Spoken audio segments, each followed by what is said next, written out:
आज से 10 साल पहले, पिछले 10 वर्षों में, पिछले 10 सालों में, लेकिन पिछले 10 वर्षों में, आज से 10 साल पहले मैडम भी बोल रही थे कि जी 10 साल पहले ऐसे थे, 10 साल पहले ऐसा था। सर सिर्फ आंकड़ों से भारत आगे नहीं जाएगा।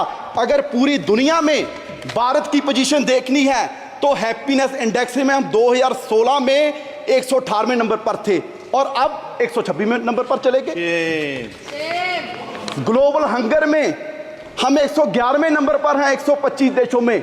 और जिन हमारे जो पड़ोसी देश हैं जिनको हम मुल्क भी नहीं समझते हो, वो भी हमारे देश से आगे निकल रहे हैं। और सबसे हैरानी की बात सभापति जी आपको होगी, एक रिपोर्ट के एनवायरमेंटल परफॉर्मेंस इंडेक्स 180 देशों का सर्वे किया गया और बड़े दुख की बात है कि हम 180वें नंबर पर हैं।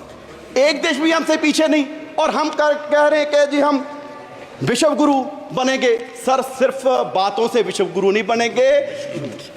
पूरे देश के हालात ये हैं कि 140 करोड़ की पॉपुलेशन में सिर्फ 4.25 करोड़ लोग हैं जिनकी सैलरी, जिनकी कमाई महीने की 25,000 से ज़्यादा है। आप सोचिए, जिनकी 25,000 से महीने की सैलरी कम है, क्या वो किस तरह का कोई सम्मानजनक जीवन वो व्यतीत कर रहे होंगे। यहाँ पर माननीय वित्त मंत्री जी ने बड़े गर्व से कितने बार पता नहीं कहा कि जी 85 करोड़ लोगों को हम राशन दे रहे हैं, 85 करोड़ लोगों को राशन दे रहे हैं।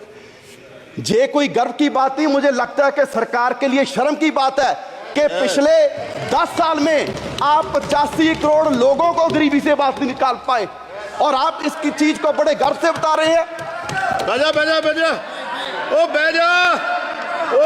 बैजा।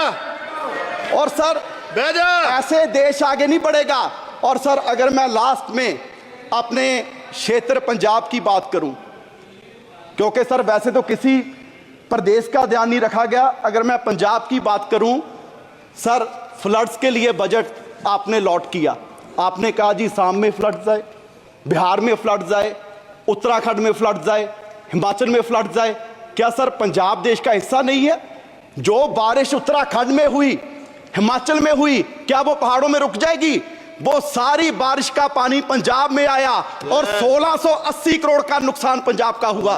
सर मैं उस समय इरिगेशन मिनिस्टर था, मैं तरन गया, मैं कपूरथला गया, मोहाली गया, रोपड़ गया और हमारे वहां सर क्षेत्र में ऐसा माहौल बन गया कि 3 फुट मिट्टी चढ़ गई।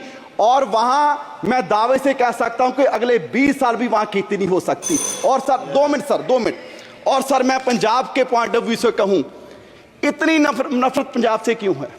जिस पंजाब का बलिदान इतना बड़ा रहा कि देश को आजाद करवाने में भी हमारी 80% कुर्बानियां, और उसके बाद भी सर पंजाब के किसी गांव में जाइए, आपको कोई भी गांव में ऐसा नहीं मिलेगा कि जिस गांव में हमारे शहीद की मूर्ति ना हो, जिसने सरहद पर राखी करते अपनी जान कुर्बान दी।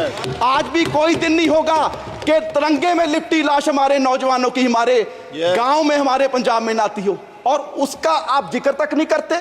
जिस बात के लिए आप कह रहे हैं कि जी देश आत्मनिर्भर हो गया, आत्मनिर्भर करने में भी सबसे बड़ा योगदान हमारे किसानों का है। और वो कोई ऐसे नहीं हुआ, हमें मूल्य उतारना पड़ा, हमें अपना पानी बर्बाद कर लिया, हमें अपनी धरती बर्बाद कर ली। और पंजाब से कैंसर एक्सप्रेस ट्रेन जाती है सर राजस्थान, वो इसलिए जाती है क्योंकि देश का पेट भरने का काम पंजाब कर रहा है। और आप उसके लिए हमें दे क्या रहे हैं?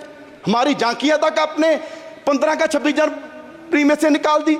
सो सर मेरी मांग है कि पंजाब को स्पेशल पैकेज दिया जाए। हमारी इंडस्ट्री बर्बाद हो रही है, उसके लिए स्पेशल पैकेज दिया जाए। और ये बजट मैं कहूंगा कि सिर्फ बचाने का